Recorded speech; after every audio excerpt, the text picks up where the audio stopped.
السلام علیکم دوستو، میں حسن چنگوانی آپ سے مخاطب ہوں۔ جیسا کہ آپ میرے چینل کے متعلق جانتے ہیں کہ یہ قرآن مجید کے متعلق چینل میں نے بنایا ہے اپنا یوٹیوب پر،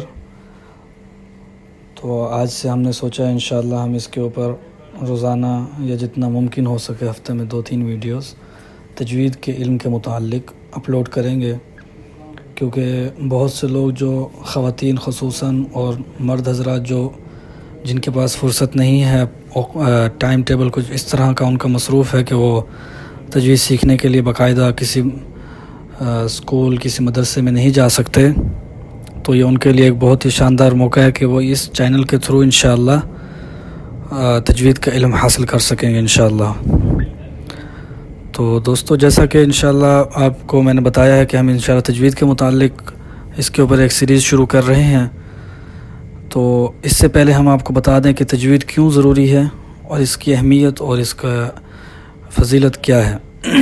قرآن مجید اللہ تعالیٰ کی بابرکت کلام اور نبی مکرم صلی اللہ علیہ وسلم پر نازل کردہ عظیم الشان آسمانی کتاب ہے، جسے اللہ تعالیٰ نے جنوں اور انسانوں کی ہدایت اور رہنمائی کے لیے نازل فرمایا، اور کیونکہ منسوب اللہ ہونے کی وجہ سے اس کی عظمت اور اہمیت سے انکار نہیں کیا جا سکتا۔ حفاظت قرآن مجید حق کے حوالے سے اللہ تعالیٰ کا یہ وعدہ بھی قرآن مجید میں موجود ہے۔ اعوذ باللہ من الشیطان الرجیم، اِنَّا نَحْنُ نَزَّلْنَا الذِّكْرَ وَإِنَّا لَهُ لَحَافِظُونَ۔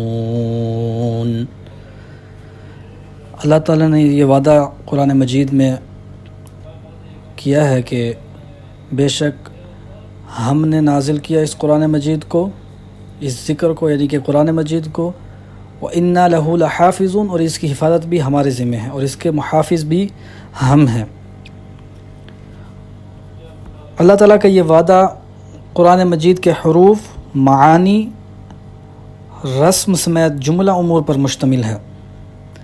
قرآن مجید کو تجوید کے ساتھ پڑھنے کی اہمیت کے حوالے سے ارشاد باری تعالی ہے، اعوذ باللہ من الشیطان الرجیم ورتل القرآن ترتیلا، اور قرآن مجید کو ٹھہر ٹھہر کر پڑھو۔ اور اس ترتیل کے ضمن میں علامہ جزری رحمہ اللہ نے اپنی کتاب لطائف الاشارات لفنون القرآن قراءت، اس کتاب میں امیر المؤمنین سیدنا علی المرتضی رضی اللہ عنہ کا قول نقل کیا ہے۔ فرماتے ہیں، ہوا تجوید الحروف و معرفت الوقوف، یعنی ترتیل کا مطلب ہے حروف کو تجوید کے ساتھ ادا کرنا اور موقوف کی معرفت ہونا، یعنی جہاں پر وقف کرنا ہے نہیں کرنا اس چیز کی جان پہچان ہونا۔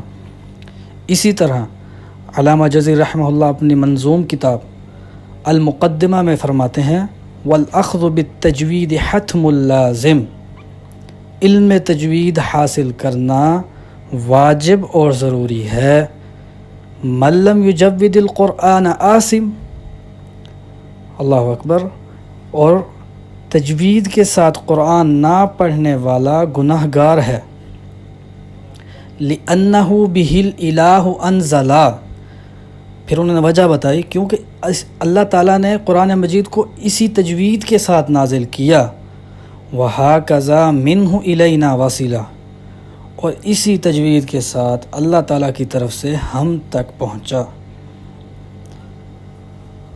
تجوید کے ساتھ قرآن مجید پڑھنا فرض عین ہے اور اس کا علم فرض کفایہ ہے۔ شرح فوائد مکیہ میں قاری محمد ادریس عاصم حفظہ اللہ تعالی نے صفحہ نمبر 55 میں ملا علی قاری کا یہ قول نقل کیا ہے، العلم بہ فرض کفایہ والعمل بہ فرض عین، یعنی تجوید کے ساتھ قرآن مجید پڑھنا فرض عین ہے، اس کا علم حاصل کرنا فرض کفایہ ہے۔ تو یہ تھا تھوڑا سا آپ کو بتا رہا تھا کہ تجوید کے متعلق کیوں ضروری ہے اور اس کی اہمیت کا انشاءاللہ آپ کو یہ 2-4 جو باتیں بتائی ہیں اندازہ ہو گیا ہوگا کہ اس کا سیکھنا یہ فرض کفایہ ہے، لیکن اس پر عمل کرنا یہ فرض عین ہے۔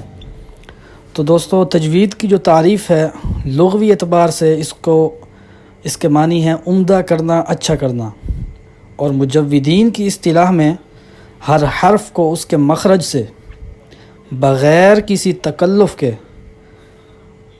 جمیع صفات کے ساتھ ادا کرنا تجوید کہلاتا ہے۔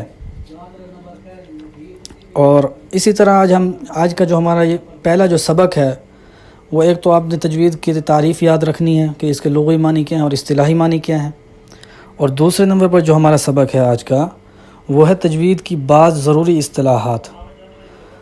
سب سے پہلے ہم حرکات ثلاثہ پڑھیں گے۔ زبر، زیر اور پیش کو عربی میں حرکات ثلاثہ کہتے ہیں، اور جس حرف پر حرکت ہو اسے متحرک کہتے ہیں۔ اسی طرح اب ہم پڑھیں گے زبر کو عربی میں فتح اور نصب کہتے ہیں، اور جس حرف پر زبر ہو اسے مفتوح اور منصوب کہتے ہیں۔ زیر کو کسرہ اور جر کہتے ہیں، جس حرف کے نیچے زیر ہو اسے مکسور اور مجرور کہتے ہیں۔ اور اسی طرح پیش کو ضمہ اور رفع کہتے ہیں، اور جس حرف پر پیش ہو اسے مضموم اور مرفوع کہتے ہیں۔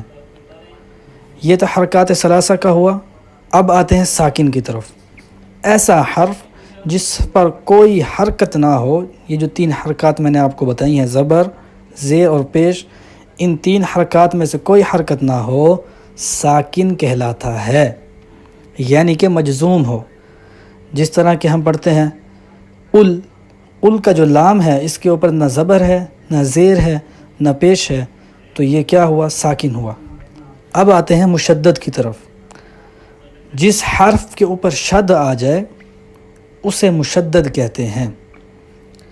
اس کے بعد جناب تنوین کے بارے میں آ جائیں تو تنوین 2 زبر، 2 زیر اور 2 پیش کو تنوین کہتے ہیں، یعنی کہ نون تنوین کی یہ علامات ہیں کہ اگر ان کے اوپر 2 زبر، 2 زیر اور 2 پیش آ جائے تو یہ نون تنوین کی علامت ہے۔ تو دوستو انشاءاللہ اس طرح کی مزید انفارمیٹیو ویڈیوز کے لیے آپ میرے چینل کو سبسکرائب کریں تاکہ آنے والے وقتوں میں جو بھی تجوید کے متعلق ویڈیو آئے وہ آپ کے پاس بر وقت پہنچ سکے۔ جزاکم اللہ خیر۔ السلام علیکم ورحمۃ اللہ۔